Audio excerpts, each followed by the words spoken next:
An absolute big week for pro wrestling. AEW All Out Worlds Collide, Clash at the Castle, 3 major events for pro wrestling. Guys, we got some big stories, timestamps in the description down below. We're going to kick things off with Gable Steveson. Everybody's asking me what is happening, and coincidentally enough, Dave Meltzer has confirmed some very interesting news when it comes to Gable Steveson.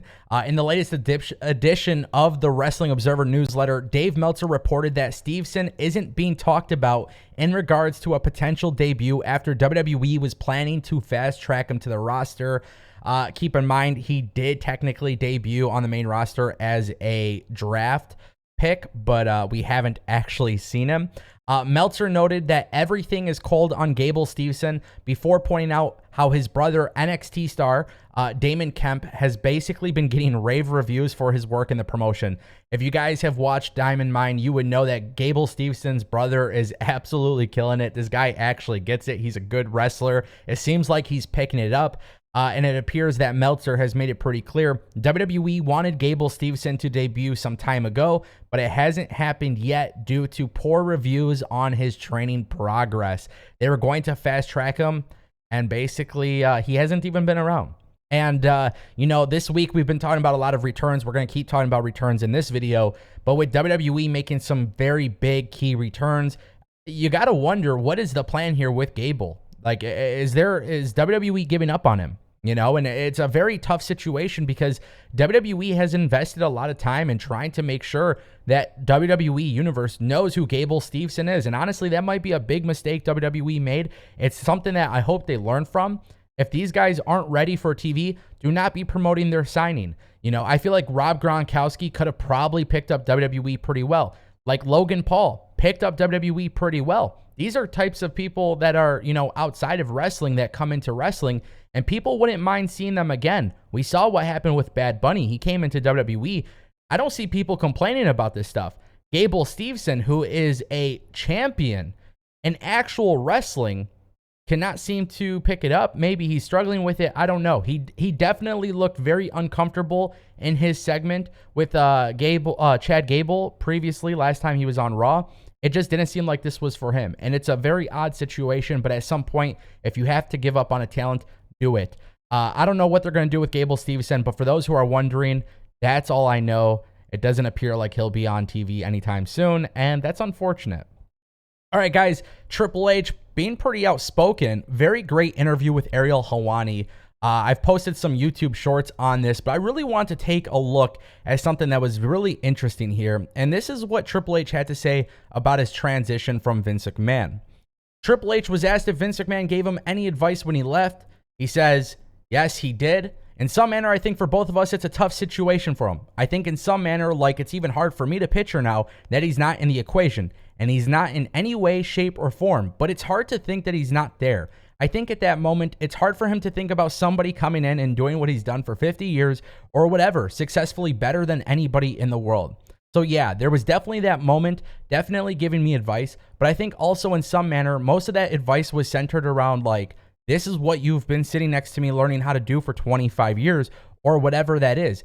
And you got this. Just be confident in your decision making. Listen to people. Be open to ideas. Being collaborative with other people. Things like that were just wonderful advice. The truth is, it's my father-in-law. He's not involved in the day-to-day business. But if I had to say to him, like, man, I find this difficult to deal with, he would give me some overall advice like, just listen to people, work with the team, do these things. He's a wealth of knowledge. Now, I'm not going to sit here and bash Vince McMahon. I do believe he is incredibly smart, and he definitely grew pro wrestling for what it was. But I think it was past his time. It was very clear when it came to booking and when it came to the overall product, he was out of touch. And there's nothing wrong with that. The dude is 76, 77 years old. That's going to happen. And I'm so glad that we are starting to see change within the WWE. It's not perfect. I'm not going to sit here and act like it's perfect. But we are noticing changes within the WWE company relatively quickly. And I will be the first one to admit I did not expect that. And for a long time, I said, don't expect it. I'm glad to eat my words here because so far, I'm enjoying the improvements that WWE is making. Now, again, it's really important that Triple H understands that this is his time to shine, okay? I love the advice that Vince McMahon gave to him. I wish Vince McMahon took his own advice. That would have been really good because it doesn't appear Vince McMahon took his own advice. I don't know. That's just my 2 cents. Now, in regards to Triple H moving forward, he has a lot of big plans for Clash at the Castle. A lot of big returns are planned. A lot of big surprises are planned. We know Braun Strowman is coming in.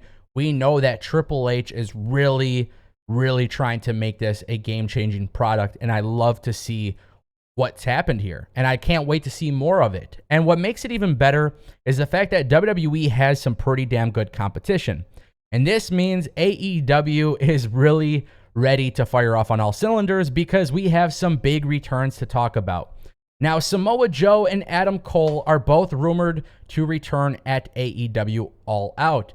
In regards to more returns, we've obviously been covering the talks of MJF returning at All Out as well. Now, it's very interesting because these 3 names are very key parts of AEW and the future of AEW. Samoa Joe, on the other hand, it's kind of hard to say where he fits with AEW because he is technically the ROH TV champion. But with that being said, these 3 names coming back at AEW All Out can really push AEW forward if AEW continues to put them in meaningful storylines. Now, a lot of people believe that MJF will be the Joker for AEW All Out. And truth be told, I think that makes 0 sense. For a guy who left AEW, dropping a pipe bomb, being absolutely pissed off at AEW and Tony Khan, for him to just randomly return as the Joker in a casino ladder match, it does not make sense for him to be the Joker. It really doesn't. However, I believe Adam Cole will actually be the Joker, and I think it makes more sense for Adam Cole to be the Joker because truth be told, when you really think about it, Adam Cole being the Joker is like a really good idea to get him back into the main event scene right away. You got to think Kyle O'Reilly's out with injury. We know Bobby Fish is no longer in the company. What's going to happen to the Undisputed Elite? Well, if Adam Cole gets this casino ladder match and he wins, if he gets into it, he wins the match, he has a chance to go for the World Championship belt, which I think would be better for Adam Cole than for MJF to win the belt. I think MJF needs to win the belt at some point, but throwing him in this match literally makes no sense. Now, you might be wondering, where do I see Samoa Joe fitting in when it comes to his AEW return? Because there is a lot of talk about these returns. We know Dave Meltzer and everybody else is kind of talking about this at this point. I think the best thing to do here is have Samoa Joe go up against Wardlow in some fashion. We got the ROH TV champion, the AEW TNT champion. I would love to see a program there. I don't know where else to really put Samoa Joe in this regard, but I would love to see some sort of involvement there.